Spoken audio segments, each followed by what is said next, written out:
नमस्कार भावांनो बहिणींनो. आमच्या गल्लीत आज लय लेकरायचा धिंगाणा चालू आहे गाण्याचा आणि याचा. मग मला हेडो काढायला उशीरच झाला.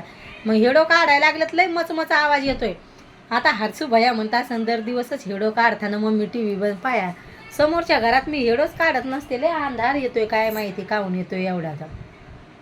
या समोरच्या घरात तसंच होतंय. आणि मला हेडो काढायला आवडतंय. आपल्या स्वयंपाकाच्या घरात एकदम झकझक हेडो येतोय. केस धुतले सुकले पण नाही. लय पा कसे बुरखुंडी केस झाले ते कानाच्या माग. सगळे केस तोंडावर येतात. हे बुरखुंडे झाले ते केस. लय केस गळू गळू हे असे येते ते बुरखुंडी. मला काय मजा येत नाही असे केस आल्यावर कानावर.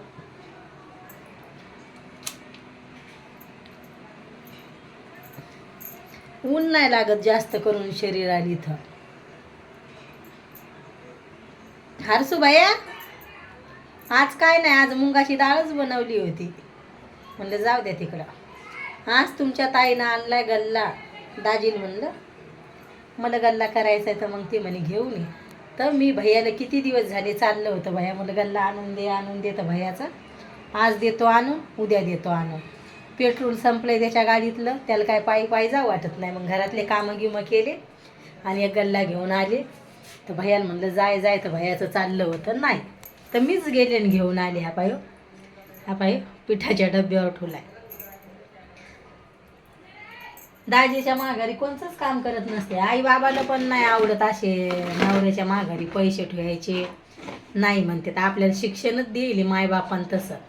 कधी माघारी काही वस्तू ठेवायची नाही.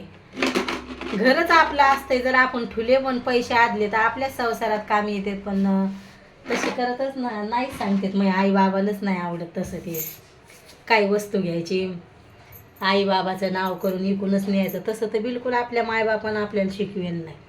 आवडत नाही त्याला तसं. मग दाजीला म्हणलं मला गल्ला करायचा एरी. पण मला आता सोन्याचे डिस्को होते तर हे तुटलेत. लग्नात येईल होते मला तर मग तुटलेत ते. मग आता मग म्हणलं असे तर मग लेकराची फी भरा हे भरा ते मग म्हणलं मला पैसे द्यायचा मला डिस्को करायचे. तर बरं म्हणे केस पण नाही सुकले तुमच्या ताईचे. हे पा वल्लेच आहेत. सुकतच नाहीत केस. मुंगाची डाळ बनवली मस्त. दोघा मायल्याकरांना जेवण केले आणि भैयासाठी होता चिवडा. दाजीला काय आवडत नाही आता भाजी. पण ही मुंगाची डाळ तर मिरच्या नाही आणल्या का नाही तर म्हणलं नाही. तर मिरच्या असल्या तर खातेत. आता सोमवारी काय अंडे गिंडे खात नाही कोणी घरात. भैयाला अंडेच आवडते. तर सोमवार असल्यामुळं मग आणत नाही. नाहीतर मग दाजीला बनवून दिले असते. आमच्या सर्द्या गेलत्या पण ते रात्रीच्या टायमाला थंड घेऊन आले आम्हाला. आम्हीच सांगितलं होतं. आम्ही लय बोर झालतो. मग भैयानं पण पेलंय मी पेलंय. आणि आता म्हणलं आपण हा पाय असं केस मोकळे सोडून तर बसायचं लाग नाही. सगळ्या घरात केस होते. मग स्वयंपाकाच्या घरात तर लगेच मला केस मोकळे सोडू वाटत नाही. तसंच होतं ते. आता थोडेसे भांडे तेवढे भांडे घासीन आणि निवांत टी व्ही पाहत बसायचा. आता तुमच्या ताईला कालपासून बरं वाटले. दाजी म्हणे तुला बरं असलं तर मला पण चांगलं वाटते म्हणे. तर मला काय कर नव्हतं लागलं. घरात बिमार असल्यावर मजा येत नाही म्हणे. आता लेकरायला झाल्या सुट्ट्या तर मग आता लगे लेकराच्या टी व्ही आणि हे ना आवाज तिकड समोरचे बिल्डिंगमधले लोक आहेत ते तर लयच आवाज वाढवतात. लय टी व्हीचा आवाज असतोय त्याच्या. गाणे लावेला असले का टी व्ही चालू असली मग आवाज त्याच्यामुळं. भैयाला काही ड्रेस आवडत नाही. याचा गळा आहे मोठा. तर भैया म्हणतोय ड्रेस व्हिडिओ काढताना घाला जाऊ नको मम्मी. त्याच्यामुळं मग मी केस पुढे घेतलं. त्याला आवडत नाही. म्हणतोय लय गळा मोठा आहे ड्रेसचा. व्हिडिओ काढताना ड्रेस घाल जाऊ नको मम्मी असं म्हणणं असते हरसू भैयाचं. आता भांडे घासले म्हणजे काहीच नाही. आता आज मी म्हणजे भैया शाळेत जातोय ना तर मग मी लय लवकर स्वयंपाक असता 11 वाजता स्वयंपाक झालता.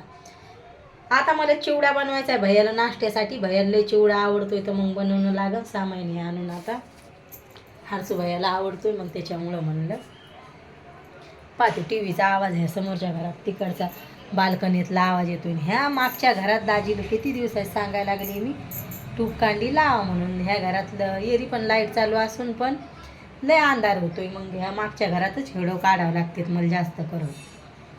काल तर मी दिवसभर किती घर साफसफाई केली. आता डबल सकरा दिलं करीन घर साफ आता. आणि हारसूबाईला म्हणलं चाल दाद्या हिडोत, तर हारसूबाईचं चाललंय नको, त्याला लय कटाळा येतोय. पण मा भैया सपोर्ट करतोय. भैया जर म्हणलं बाळा टी व्ही बंद कर, हिडो काढायचा आहे मला, तर बरं म्हणतोय. आणि आता हिवाळ्याचा मेकअप पण करू वाटत नाही. सगळं चेहऱ्याचं याचे नेले तडतड होते, लिपस्टिक नाही यानं होतं काळे होते, त्याच्यामुळं मी काय जास्त मेकअप करत नाही. असं असते मग. आज लय भारी भारी लिपस्टिक नाही विकायला आलत्या दारावर, पण मी पैसे घेऊन नव्हते गेले. ह्या आपल्या मंदिराला हार आणायचा होता त्याच्यासाठी गेले, तर मग कमीच पैसे नेलते. मग लय भारी भारी सामान आपण पैसे घेऊन नाही गेलो सोबत, तवा काही काही दिसतंय. असं असतंय बरं भैया, लय भारी सामान आलं बरं. पण मी हारापुरतेच पैसे सोबत घेऊन गेलते. मंदिरासाठी हार आणा म्हणे दाजी, तर सोमवारी आणाच लागते. तर मग गेलते आणायला. चला आपला व्हिडिओ होईल मोठा. व्हिडिओ कसा वाटते तर नक्की सांगा कमेंटमध्ये. तुम्हाला मग व्हिडिओ आवडतात का नाही ते पण सांगा भावांनो बहिणींनो. आणि आपल्या चॅनलला सपोर्ट करा जा, आणि व्हिडिओ पण शेअर करा जा. बाय भावांनो बहिणींनो, भेटते उद्याच्या व्हिडिओमध्ये.